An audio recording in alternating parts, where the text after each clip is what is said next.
L'œuvre, question à vous directement, Junior.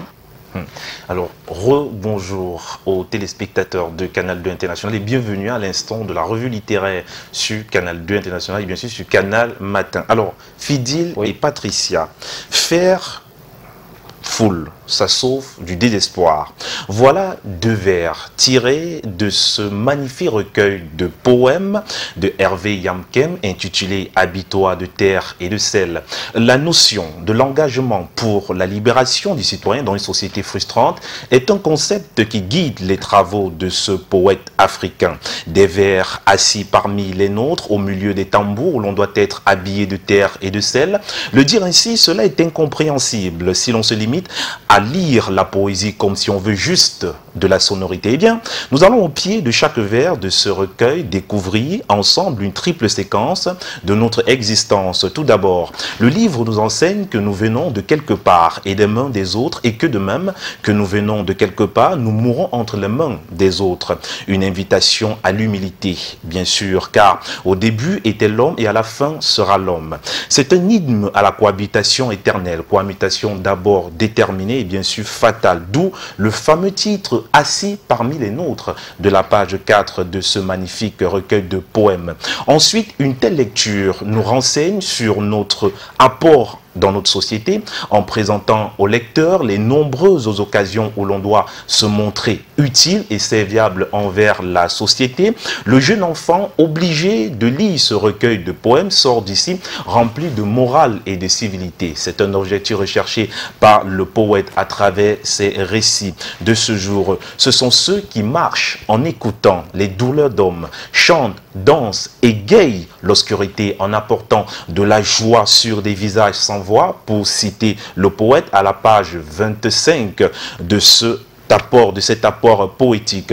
Et enfin, il faut s'habiller de terre et de sel, Fidil et Patricia, une nécessité valablement exprimée par Hervé Yamkem qui, grâce à ses vers, aide son lecteur à se connaître soi-même, à s'estimer en premier, à s'auto-flageller, à s'auto-critiquer et même à reconnaître que toute chose a une fin. Le livre glisse ici des astuces du bien-être, du bonheur et de la joie. C'est l'appel à un rite de guérison que l'on découvre à la page 57 de ce magnifique recueil de poèmes. Voici donc un magnifique recueil de poèmes plein de jolis dessins pour préparer nos enfants à affronter la vie de demain et surtout pour des séances de lecture en famille lorsqu'on veut coucher les enfants au lit ou pour aider les enfants à s'endormir. Je vous recommande donc ce magnifique recueil de poèmes intitulé « Habille-toi de terre et de sel » de Hervé Yamkem. C'est un auteur camerounais.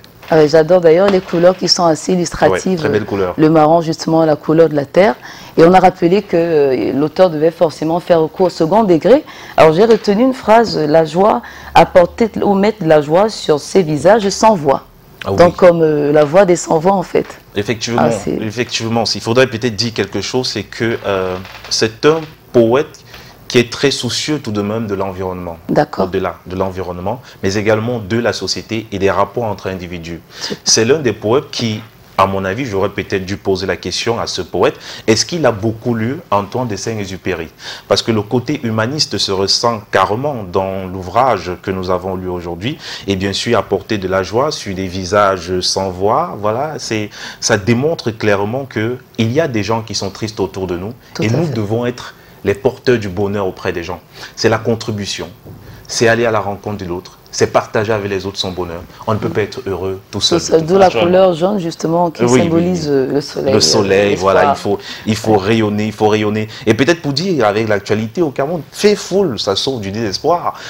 Voilà, c'est deux vers en fait. Dans le livre, c'est bien placé, faire foule, ça sauve du désespoir.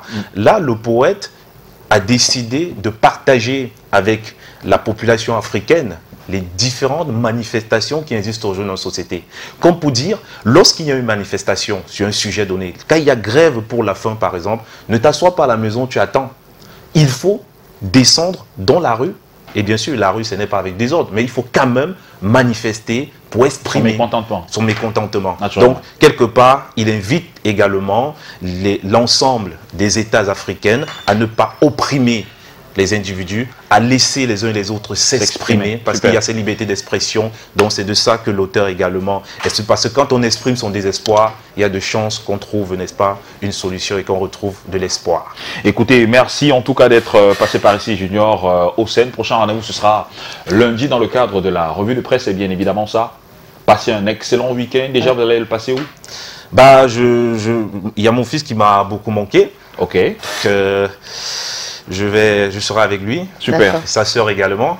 Ok. Donc on va s'amuser. Bon, très bon week-end à vous. Je rappelle que nous sommes le 6 août, mesdames et messieurs. C'est le premier week-end du mois d'août 2021. Il y a pas mal d'événements qui ont marqué l'histoire du monde ce jour. Ah, Feliz Dia de Independencia, nos amis de la Bolivie. Je crois peut-être on va marquer encore une petite transition avant de emprunter la machine à remonter le temps. Canal d'Or Acte 13, une édition davantage tournée vers le digital. Pour ne rien rater des Canal d'Or, rendez-vous sur la page Facebook Canal d'Or officiel. Abonnez-vous, likez, commentez et partagez. Canal d'Or Acte 13, le 30 octobre. Démasquons nos talents.